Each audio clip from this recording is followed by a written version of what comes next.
ನಿಮ್ಮ ಡಾಕ್ಟರ್ ವಿಶೇಷ ನೇರ ಪ್ರಸಾರ ಕಾರ್ಯಕ್ರಮಕ್ಕೆ ಸ್ವಾಗತ. ನಾನು ಶುಭಶ್ರೀ ಜೈನ್. ಒತ್ತಡದ ಜೀವನ, ಬದಲಾಗುತ್ತಿರುವ ಜೀವನ ಶೈಲಿ, ಜನರಿಗೆ ನೂರಾರು ಆರೋಗ್ಯ ಸಮಸ್ಯೆ. ಯಾವ ಸಮಸ್ಯೆಗೆ ಯಾವ ಚಿಕಿತ್ಸೆ ಅನ್ನೋದೇ ದೊಡ್ಡ ಚಿಂತೆ. ಇಂತಹ ಸಮಸ್ಯೆ ಇರೋರಿಗೆ ಒಂದೇ ವೇದಿಕೆಯಲ್ಲಿ ಸಿಗುತ್ತೆ ಉತ್ತರ. ಇದೇ ಟಿವಿ9ನ ವಿಶೇಷ ಕಾರ್ಯಕ್ರಮ ನಿಮ್ಮ ಡಾಕ್ಟರ್.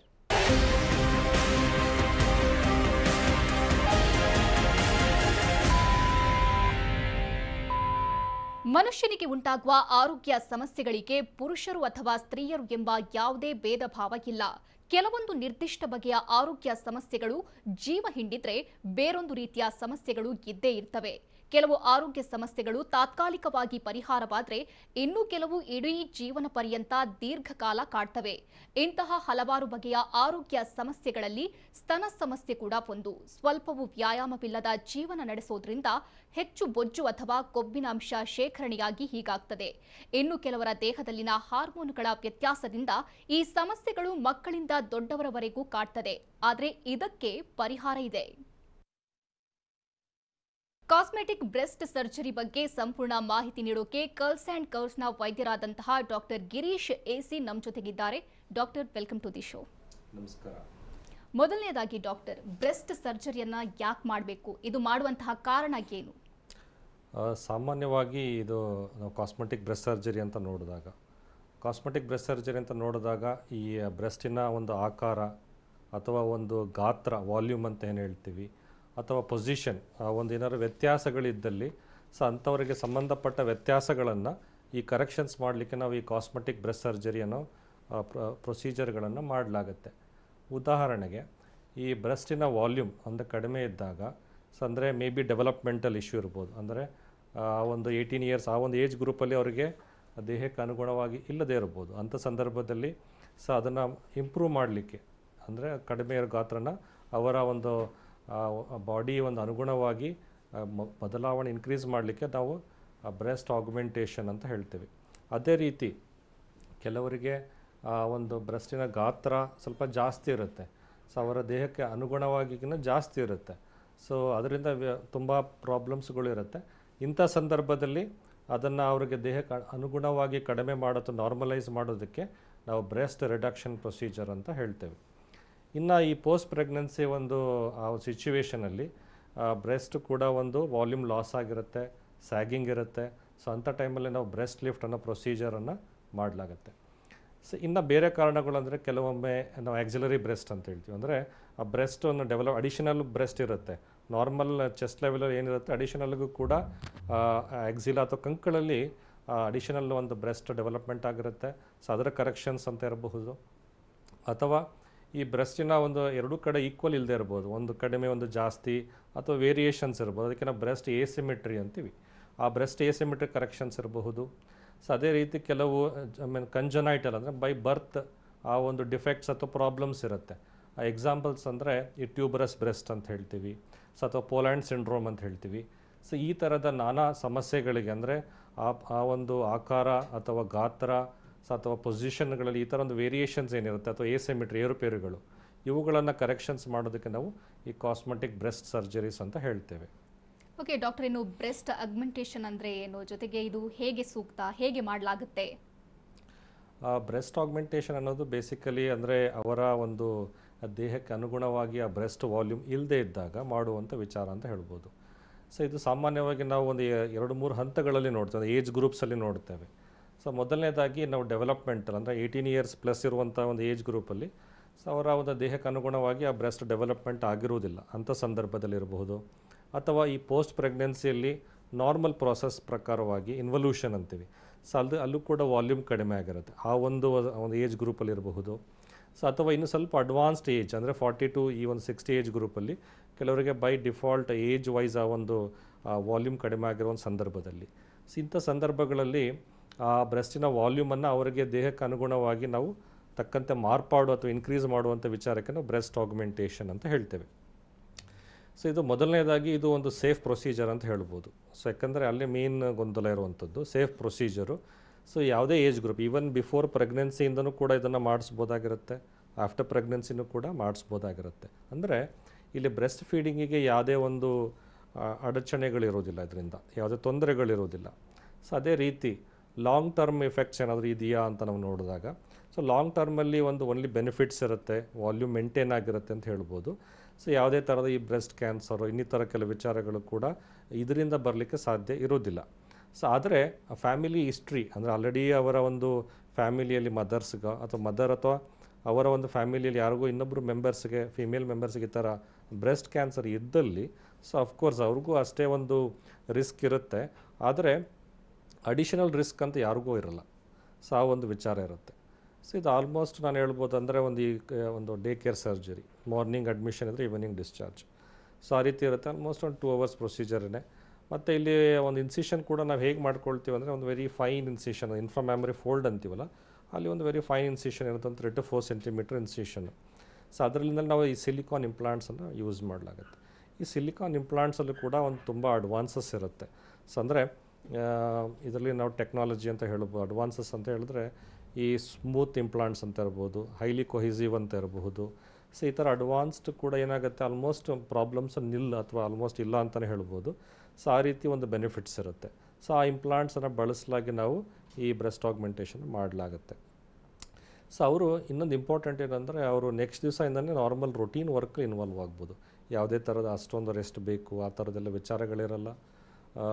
ಮತ್ತು ಅವರು ಆ್ಯಕ್ಟಿವಿಟೀಸ್ ಅಂತ ಹೇಳಿದ್ರೆ, ಇವಾಗ major routine physical activities from next day ಇರುತ್ತೆ. ಸ್ನಾನ, ಊಟ, ಫುಡ್ಡು ಅಥವಾ ಓಡಾಟ ಎಲ್ಲನೂ ನಾರ್ಮಲ್ ಆಗಿರುತ್ತೆ, ಅಥವಾ ವರ್ಕು ಏನೇ ಇರಬಹುದು. ಸೊ ಇನ್ನು ಮೇಜರ್ ಫಿಸಿಕಲ್ ಆ್ಯಕ್ಟಿವಿಟೀಸ್ ಅಂದರೆ ಈ ಥರ ಜಿಮ್ ವರ್ಕು ಅಥವಾ ಕೆಲವೊಂದು ಇಂಟ್ರೆಸ್ಟ್ ಇದ್ದಲ್ಲಿ ಅಫ್ಕೋರ್ಸ್ ಒಂದು ಸರ್ಟನ್ ಗ್ಯಾಪ್ ಕೊಡಬೇಕಾಗಿರುತ್ತೆ. ಅಫ್ಕೋರ್ಸ್ ಒಂದು 2 to 3 months ಆದಮೇಲೆ ಅದನ್ನು ಇನ್ವಾಲ್ವ್ಮೆಂಟ್ ಮಾಡ್ಕೋಬೋದಾಗಿರುತ್ತೆ. ಸೊ ಹಾಗಾಗಿ ಒಂಥರ ಮೋಸ್ಟ್ ಬೆನಿಫಿಷಿಯಲ್ ಅಥವಾ ಒಂದು ಅಡ್ವಾಂಟೇಜಿಯಸ್ ಪ್ರೊಸೀಜರ್ ಅಂದರೆ ಈ ಬ್ರೆಸ್ಟ್ ಆಗ್ಮೆಂಟೇಷನ್ ಅಂತ ಹೇಳ್ಬೋದು. ಓಕೆ ಡಾಕ್ಟರ್, ಇನ್ನು ಬ್ರೆಸ್ಟ್ ರಿಡಕ್ಷನ್ ಬಗ್ಗೆ ಹೇಳೋದಾದರೆ ಇದು ಯಾರಿಗೆ ಮಾಡಿದರೆ ಸೂಕ್ತ, ಹೇಗೆ ಮಾಡ್ತೀರಾ?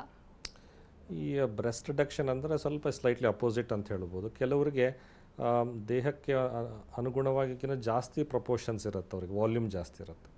ಸೊ ಆ ವಾಲ್ಯೂಮ್ ಅವ್ರಿಗೆ ಏನಾಗಿರುತ್ತೆ, ಒಂದು ಪ್ರಾಬ್ಲಮ್ಸ್ ಕ್ರಿಯೇಟ್ ಮಾಡ್ತಾ ಇರುತ್ತೆ. ಒಂದು ಫಿಸಿಕಲ್ ಪ್ರಾಬ್ಲಮ್ ಅಂದರೆ ಚೆಸ್ಟ್ ಹೆವಿನೆಸ್ ಇರ್ಬೋದು. ಸೊ ಅಥವಾ ಒಂದು ಕುತ್ತಿಗೆ ಒಂದು ನೋವಿರಬಹುದು, ಅಥವಾ ಅಪ್ಪರ್ ಬ್ಯಾಕ್ ಪೇನ್ ಅಂತೀವಿ, ಬೆನ್ನು ನೋವಿರಬಹುದು. ಸೊ ಇದು ಎಲ್ಲ ಫಿಸಿಕಲ್ ಸಿಮ್ಟಮ್ಸ್ ಅಂತ ಹೇಳ್ಬೋದು. ಸೊ ಅದೇ ಥರ ಸ್ಟ್ರ್ಯಾಪ್ ಒಂದು ಗ್ರೂಸ್ ಅಂತ ಹೇಳ್ತೀವಿ. ಕೆಲವು ಟೈಮ್ ಅಂದರೆ ಇನ್ಫೆಕ್ಷನ್ಸ್ಗಳು ಆಗ್ಬೋದು, like below the breast because of the ಒಂದು ಈ ವೆಟ್ ರೀಜನ್ ಇರೋದ್ರಿಂದ. ಸೊ ಅದೇ ರೀತಿ ನಾವು ಅವ್ರಿಗೆ ಸೈಕಲಾಜಿಕಲ್ ಇಶ್ಯೂಸು ಕೂಡ ಆಗಿರುತ್ತೆ, ಸೋಷಿಯಲ್ ಇಶ್ಯೂಸು ಕೂಡ ಇರುತ್ತೆ. ಸೊ ಈ ರೀತಿ ಅನೇಕ ಪ್ರಾಬ್ಲಮಿಂದ ಹೊರಬರಲಿಕ್ಕೆ ಒಂದೇ ಒಂದು ಸೊಲ್ಯೂಷನ್ ಅಂತ ಹೇಳಿದ್ರೆ ಈ ಬ್ರೆಸ್ಟ್ ರಿಡಕ್ಷನ್ ಪ್ರೊಸೀಜರು. ಇಲ್ಲಿ ಏನಾಗ್ತದೆ ಅಂದರೆ, ಇದು ವಾಲ್ಯೂಮನ್ನು ಯಾವುದೇ ಒಂದು ಫಿಸಿಕಲ್ ಆ್ಯಕ್ಟಿವಿಟೀಸ್ ಜಿಮ್ಮಿಂದ ಕಡಿಮೆ ಮಾಡ್ಕೊಳ್ಳಿಕ್ಕೆಲ್ಲ ಸಾಧ್ಯ ಇರೋದಿಲ್ಲ. ಯಾಕೆ ಅಂತ ಹೇಳಿದ್ರೆ, ಇಲ್ಲಿ ಬ್ರೆಸ್ಟ್ ಇಸ್ ಓನ್ಲಿ ಫ್ಯಾಟ್ ಅಂತಲ್ಲ, ಅದು ಫ್ಯಾಟ್ ಪ್ಲಸ್ ಬ್ರೆಸ್ಟ್ ಗ್ಲ್ಯಾಂಡ್ ಅಂತ ಇರುತ್ತೆ ಅದರಿಂದ. ಸೊ ಮತ್ತು ಈ ಎನ್ಲಾರ್ಜ್ಮೆಂಟಲ್ಲಿ ಮೇನ್ಲಿ ಗ್ಲ್ಯಾಂಡ್ ಎನ್ಲಾರ್ಜ್ಮೆಂಟ್ ಮೇಜರ್ ಪ್ರಪೋರ್ಷನಲ್ಲಿರುತ್ತೆ. ಸೊ ಹಾಗಾಗಿ ಅವ್ರು ಈವನ್ ಒಂದು ಈ ಫಿಟ್ನೆಸ್ ಆ್ಯಕ್ಟಿವಿಟೀಸಲ್ಲಿ ಭಾಗವಹಿಸಿದ್ರು ಕೂಡ ಆ ವಾಲ್ಯೂಮ್ ಅನ್ನೋದು ಅವ್ರಿಗೆ ಕಡಿಮೆ ಆಗಲ್ಲ ಒಂದು. ಮತ್ತು ಆ ಥರ ಭಾಗವಹಿಸ್ಲಿಕ್ಕೂ ಕೂಡ ಒಂದು ಸ್ವಲ್ಪ ಅಡಚಣೆ ಇರುತ್ತೆ, ಇದು ಸ್ವಲ್ಪ ಭಾರ ಇರೋದ್ರಿಂದ. ಹಾಗಾಗಿ ಅವ್ರಿಗೆ ಒಂದು ಸ್ವಲ್ಪ ತೊಂದರೆಗಳಿರುತ್ತೆ, ಪ್ರಾಕ್ಟಿಕಲ್ ಇಶ್ಯೂಸ್ಗಳು. ಸೊ ಹಾಗಾಗಿ ಸರ್ಜರಿ ಒಂದೇ ಅವರಿಗೆ ಸೊಲ್ಯೂಷನ್ ಅಂತ ಹೇಳ್ಬೋದು. ಅಫ್ಕೋರ್ಸ್ ಲಾಂಗ್ ಟರ್ಮ್ ಸೊಲ್ಯೂಷನ್ ಅಂತಲೂ ಕೂಡ ಹೇಳ್ಬೋದು. ಅಂದರೆ ಮತ್ತೆ ಪುನಃ ಗ್ರೋತ್ ಆಗೋದು, ಜಾಸ್ತಿ ಆಗುವಂಥ ವಿಚಾರಗಳು ಇರೋದಿಲ್ಲ. ಇಲ್ಲಿ 1-2 ವಿಚಾರಗಳನ್ನು ನಾವು ನೋಡಬೇಕಾಗತ್ತೆ. ಒಂದು ವಿಚಾರ ಅಂದರೆ ಈ ಬ್ರೆಸ್ಟ್ ಫೀಡಿಂಗ್ ಒಂದು ಸ್ವಲ್ಪ ಕಡಿಮೆ ಆಗೇ ಆಗುತ್ತೆ. ಅಂದರೆ ನಾವು ಅಷ್ಟು ಅಮೌಂಟ್ ಆಫ್ ಬ್ರೆಸ್ಟ್ ನಾವು ಎಷ್ಟು ಪ್ರಪೋರ್ಷನ್ ನಾವು ಡಿಕ್ರೀಸ್ ಮಾಡ್ತೀವೋ ಅಷ್ಟು ಸ್ವಲ್ಪ ಡಿಫ್ರೆನ್ಸು ಅಥವಾ ಕಡಿಮೆ ಆಗುವಂಥದ್ದು ನಾರ್ಮಲ್. ಅದು ಅಫ್ಕೋರ್ಸ್ ಒಂದು ಸ್ವಲ್ಪ ಮ್ಯಾನೇಜಬಲ್ ಸಿಚುವೇಶನ್ ಅಂತ ಹೇಳ್ಬೋದು. ಸೊ ಎರಡನೇದಂದರೆ ಅಲ್ಲಿ ಒಂದು ವರ್ಟಿಕಲ್ ಲೈನ್ ಸ್ಕಾರ್ ಅಂತ ಹೇಳ್ತೀವಿ, ಒಂದು ಬ್ರೆಸ್ಟಿನ ಒಂದು ಭಾಗದಲ್ಲಿ ಒಂದು ಲೈನ್ ಸ್ಕಾರ್ ಥರ ಇರುತ್ತೆ. ಬಟ್ ಆ ಲೈನ್ ಸ್ಕಾರಿಂದನೇ ಅವರಿಗೆ ಒಂದು ಅನುಗುಣವಾಗಿ ಆ ವಾಲ್ಯೂಮನ್ನು ಕಡಿಮೆ ಮಾಡೋದಿರ್ಬೋದು, ಅಥವಾ ಲಿಫ್ಟ್ ಅಂತ ಇರಬಹುದು, ಪೊಸಿಷನಿಂಗ್ ಅಂತ ಇರಬಹುದು, ಅಥವಾ ಏರಿಯೋಲರ್ ರಿಡಕ್ಷನ್ ಅಂತ ಇರಬಹುದು. ಎಷ್ಟೋ ವಿಚಾರಗಳು ಅವರಿಗೆ ಆಲ್ಮೋಸ್ಟ್ ಒಂದು ಅಬ್ನಾರ್ಮಲಿಂದ ನಾರ್ಮಲ್ ಅನ್ನೋ ಒಂದು ವಿಚಾರನ ನಾವು ಕೊಡ್ಬೋದಾಗಿರುತ್ತೆ. ಮತ್ತು ಇನ್ನೊಂದು ಅಂದರೆ ಇಲ್ಲಿ ನಾವು ಸ್ಟಿಚ್ಗಳೆಲ್ಲ ಒಳಗಡೆ ಹಾಕ್ಕೊಳ್ತೀವಿ, ಅದು ಹೊರಗಡೆ ಅನ್ನೋ ಒಂದು ಸ್ಟಿಚ್ ಮಾರ್ಕ್ಸ್ ಇರಲ್ಲ. ಸೊ ಹಾಗಾಗಿ ಆ ಗುರುತುಗಳಿರಲ್ಲ. ಸೊ ಇಷ್ಟೆಲ್ಲ ಅವ್ರಿಗೆ ಅಡ್ವಾಂಟೇಜಸ್ ಇದ್ದೇ ಇರುತ್ತದೆ. ಸೊ ಅಟ್ಲೀಸ್ಟ್ ಅವ್ರು ಫಿಟ್ ಕ್ಲಾತ್ಸ್ ಹಾಕ್ಕೊಳ್ಬೋದು, ಸೂಟೇಬಲ್ಲು, ಮತ್ತು ಅಟ್ಲೀಸ್ಟ್ ನಾರ್ಮಲ್ ಲೈಫ್ ಲೀಡ್ ಮಾಡಲಿಕ್ಕೆ ಅನುಕೂಲ ಆಗುತ್ತೆ ಅಂತ ಹೇಳ್ಬೋದು. Okay, again doctor, breast lift ಅಂದರೆ ಏನು? ಸೊ ಇದು ಎರಡರ ಬಗ್ಗೆ ತಾವು ಹೇಳಿದ್ರಿ, ಬಟ್ ಮೂರನೇದ್ದು ಬ್ರೆಸ್ಟ್ ಲಿಫ್ಟ್ ಹೀಗಂದರೆ ಏನು? ಇದು ಯಾರಿಗೆ ಸೂಕ್ತ? ಇದು ಸಾಮಾನ್ಯವಾಗಿ ನಾವು ನೋಡುವಂಥ ಒಂದು ಸಂದರ್ಭ ಅಂದರೆ ಈ ಪೋಸ್ಟ್ ಪ್ರೆಗ್ನೆನ್ಸಿ ಸಿಚುವೇಶನ್. ಈ ಪ್ರೆಗ್ನೆನ್ಸಿಗಳಾದ ಮೇಲೆ ಅದು ಮೇ ಬಿ 1 ಅಂತ ಇರ್ಬೋದು ಅಥವಾ 2 ಪ್ರೆಗ್ನೆನ್ಸೀಸ್ ಅಂತ ಇರ್ಬೋದು. ಮತ್ತು ಈ ಡ್ಯೂರೇಷನ್ ಆಫ್ ದ ಫೀಡಿಂಗ್ ಮೇಲೂ ಡಿಪೆಂಡ್ ಆಗಿರುತ್ತೆ. ಕೆಲವರು 6 ಮಂತ್ಸ್ಗೆ ಫೀಡ್ ಮಾಡಿರ್ಬೋದು. ಸೊ ಈಗ ಜಾಸ್ತಿ ಆದಂಗೆ ಲೈಕ್ 1 ಇಯರ್ 2 ಇಯರ್ಸ್ ಈ ಥರ ಕೆಲವರು ಫೀಡ್ ಮಾಡಿದ್ದಲ್ಲಿ ಸೊ ಅಂಥ ಸಂದರ್ಭದಲ್ಲಿ ಏನಾಗುತ್ತೆ, ವಾಲ್ಯೂಮ್ ತುಂಬಾ ಕಡಿಮೆ ಆಗುತ್ತೆ. ಸೊ ಅದು ಜೋತು ಬೀಳುವಂಥ ಸಂದರ್ಭ. ಸೊ ಇದು ಹೇಗಾಗುತ್ತೆ ಅಂದರೆ ಈ ಪೋಸ್ಟ್ ಪ್ರೆಗ್ನೆನ್ಸಿ ಸಿಚುವೇಶನ್ನು ಒಂದ್ಸರಿ ಎಲ್ಲ ಫ್ಯಾಮಿಲಿ ಕಂಪ್ಲೀಟ್ ಆದಮೇಲೆ ಸೊ ಅವರಿಗೆ ಆ ಒಂದು ಪ್ರಾಬ್ಲಮ್ ಹಾಗೆ ಬಿಟ್ಟಲ್ಲಿ ಹಾಗೆ ಉಳಿಯುತ್ತೆ. ಸೊ ಹಾಗಾಗಿ ತಾನಾಗಿ ಇಂಪ್ರೂವ್ಮೆಂಟ್ ಅನ್ನೋ ಒಂದು ವಿಚಾರ ಇರೋದಿಲ್ಲ. ಸೊ ಅಂಥ ಸಂದರ್ಭದಲ್ಲಿ ಅಟ್ಲೀಸ್ಟ್ ಅವರಿಗೆ ರೆಸ್ಟ್ ಆಫ್ ದ ಲೈಫಲ್ಲಿ ಆ ಒಂದು ಪ್ರೀ ಪ್ರೆಗ್ನೆನ್ಸಿ ಸ್ಟೇಟಸನ್ನು ನಾವು ಕೊಡಬೇಕು ಅಂದಾಗ ಈ ಬ್ರೆಸ್ಟ್ ಇಂಪ್ಲಾಂಟ್ಸ್ ಅಂತ ಬಳಸಿ ಅಥವಾ ಬ್ರೆಸ್ಟ್ ಲಿಫ್ಟ್ ಅನ್ನೋ ಒಂದು ಟೆಕ್ನಿಕನ್ನು ಬಳಸಿ ಸೊ ಅವರಿಗೆ ಒಂದು ಸೂಕ್ತವಾದ ಒಂದು ಮಾರ್ಪಾಡನ್ನು ನಾವು ಡೆಫಿನೆಟ್ಲಿ ಮಾಡ್ಬೋದಾಗಿರುತ್ತೆ. ಮತ್ತು ಆಫ್ಕೋರ್ಸ್ ಸೇಫ್ಟಿನೂ ಕೂಡ ಇರುತ್ತೆ, ರಿಸಲ್ಟ್ಸು ಇರುತ್ತೆ, ಮತ್ತು ಲಾಂಗ್ ಟರ್ಮಲ್ಲೂ ಕೂಡ ಇರುತ್ತೆ ಅಂತ ಹೇಳ್ಬೋದು ನಾನು. ಓಕೆ ಡಾಕ್ಟರ್, ಇನ್ನು ಆಕ್ಸಿಲರಿ ಬ್ರೆಸ್ಟ್ ಅಂದರೆ ಏನು, ಇದು ಯಾರಿಗೆ ಮಾಡ್ತೀರಿ, ಇದಕ್ಕೆ ಪರಿಹಾರ ಏನು? ನಾನು ಆಲ್ರೆಡಿ ಹೇಳ್ತಾ ಇದ್ದೆ ಅಂದರೆ ಬ್ರೆಸ್ಟ್ ಯೂಶ್ವಲಿ ಎಲ್ಲರಿಗೂ ಗೊತ್ತಿರೋ ಪ್ರಕಾರ ಅದು ಚೆಸ್ಟಲ್ಲಿ ಡೆವಲಪ್ ಆಗಿರುತ್ತೆ, ಚೆಸ್ಟ್ ಲೆವೆಲಲ್ಲಿ ಇರುತ್ತೆ ಡೆವಲಪ್ಮೆಂಟಲಿ. ಸೊ ಬಟ್ ಇಲ್ಲೊಂದು ಕೆಲವೊಂದು ವೇರಿಯೇಷನ್ಸ್ ಅಂತ ಹೇಳ್ಬೋದು. ಅಂದರೆ ಈ ಒಂದು ಚೆಸ್ಟಿನ ಬ್ರೆಸ್ಟಿನ ಜೊತೆಯಲ್ಲಿ ಅಡಿಷನಲ್ ಬ್ರೆಸ್ಟ್ ಕೂಡ ಡೆವಲಪ್ ಆಗಿರ್ಬೋದು. ಅಂದರೆ ಇವು ಸಾಮಾನ್ಯವಾಗಿ ಕಂಕ್ಳಲ್ಲಿ ಬರುತ್ತೆ.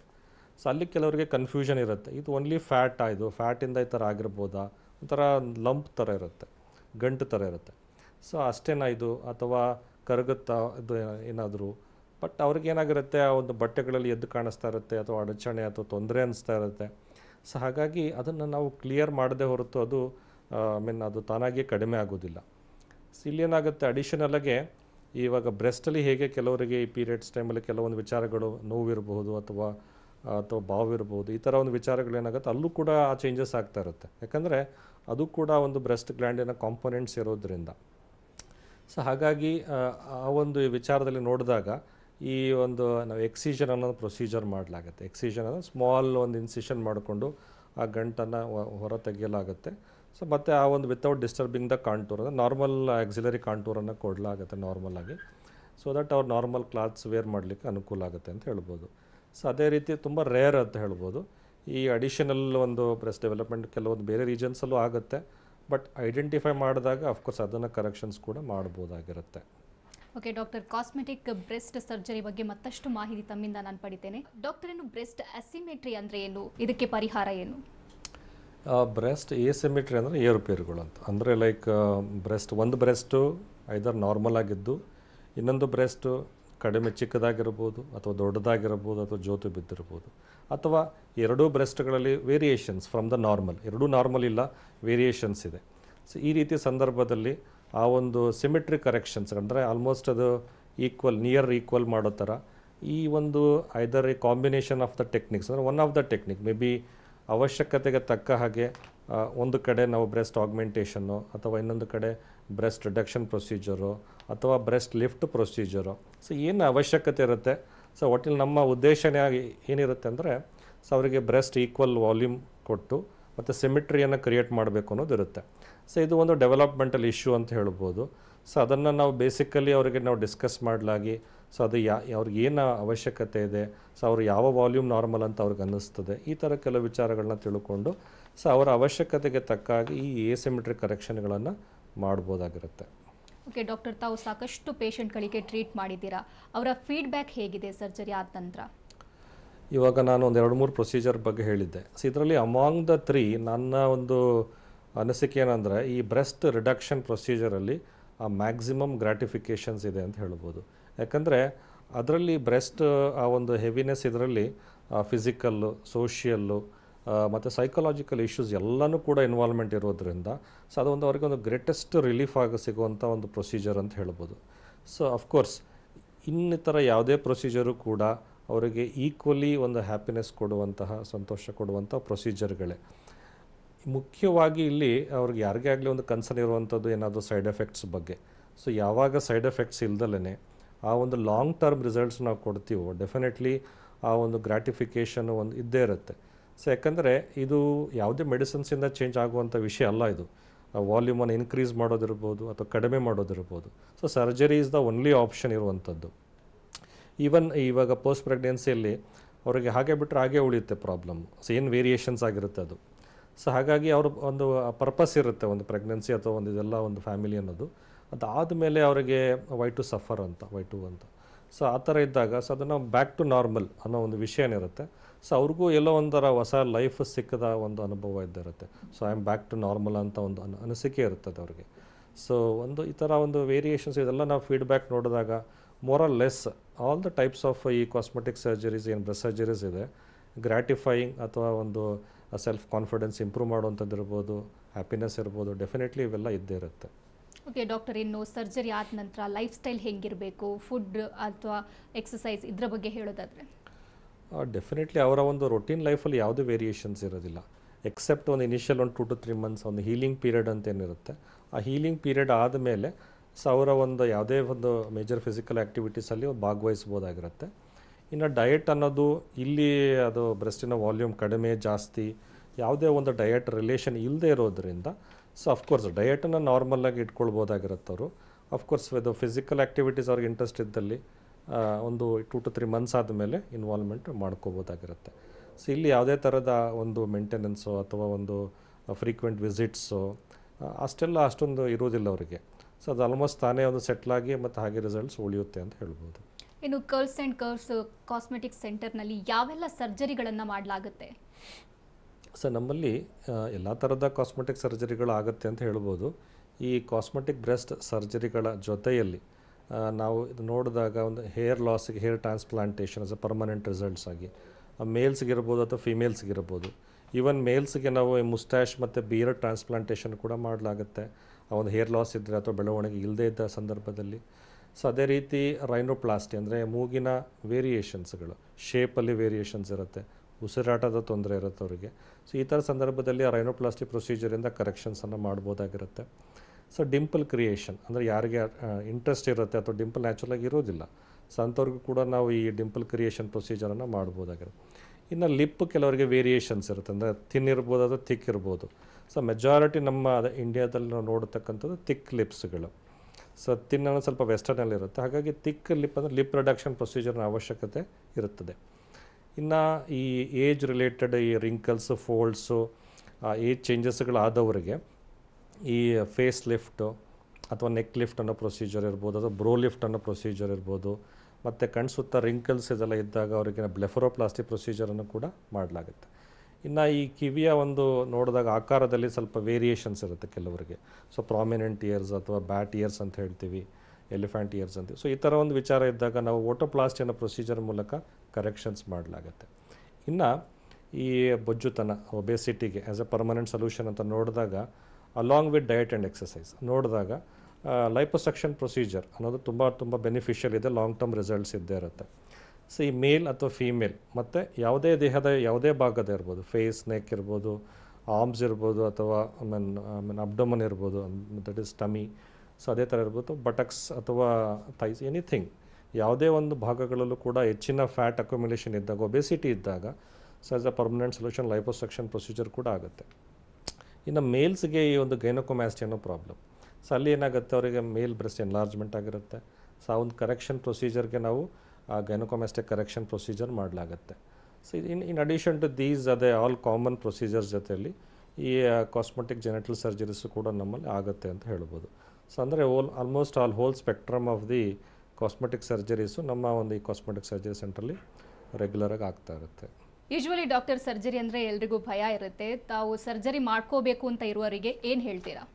ಈ ಥರದ ಯಾವುದೇ ಕಾಸ್ಮೆಟಿಕ್ ಪ್ರೊಸೀಜರ್ಗಳನ್ನು ಧೈರ್ಯವಾಗಿ ಮಾಡಿಸ್ಕೋಬೋದಾಗಿರುತ್ತೆ. ಯಾವುದೇ ಫಿಯರ್ ಆಫ್ ಏನಾದರೂ ಒಂದು ಪ್ರಾಬ್ಲಮ್ಸ್ ಇರ್ಬೋದು, ಇಶ್ಯೂಸ್ ಇರ್ಬೋದು, ಅಥವಾ ಸೈಡ್ ಎಫೆಕ್ಟ್ಸ್ ಅಂತ ಇರಬಹುದು.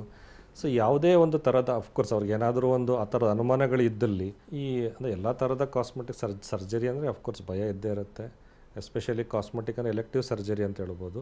ಸೊ ಈ ಕಾಸ್ಮೆಟಿಕ್ ಸರ್ಜರೀಸ್ಗಳಿಗೆ ಡೆಫಿನೆಟ್ಲಿ ಯಾರೂ ಕೂಡ ಆ ಒಂದು ಭಯನ ಇಟ್ಕೊಳ್ದಲ್ಲೇ ಏನಾದರೂ ಅನುಮಾನಗಳಿದ್ದಲ್ಲಿ ನಮ್ಮನ್ನು ಭೇಟಿ ಮಾಡಿ ಸೊ ಅದರ ಬಗ್ಗೆ ಒಂದು ಡಿಸ್ಕಷನ್ ಮಾಡಿಕೊಂಡು ಅನುಮಾನಗಳನ್ನು ಪರಿಹಾರ ಮಾಡಿಕೊಂಡು ಸೊ ಇದು ಬೋಲ್ಡಾಗಿ ಈ ಥರ ಒಂದು ಕಾಸ್ಮೆಟಿಕ್ ಪ್ರೊಸೀಜರ್ಗಳನ್ನು ಮಾಡಿಸ್ಕೊಳ್ಬೋದಾಗಿರುತ್ತೆ.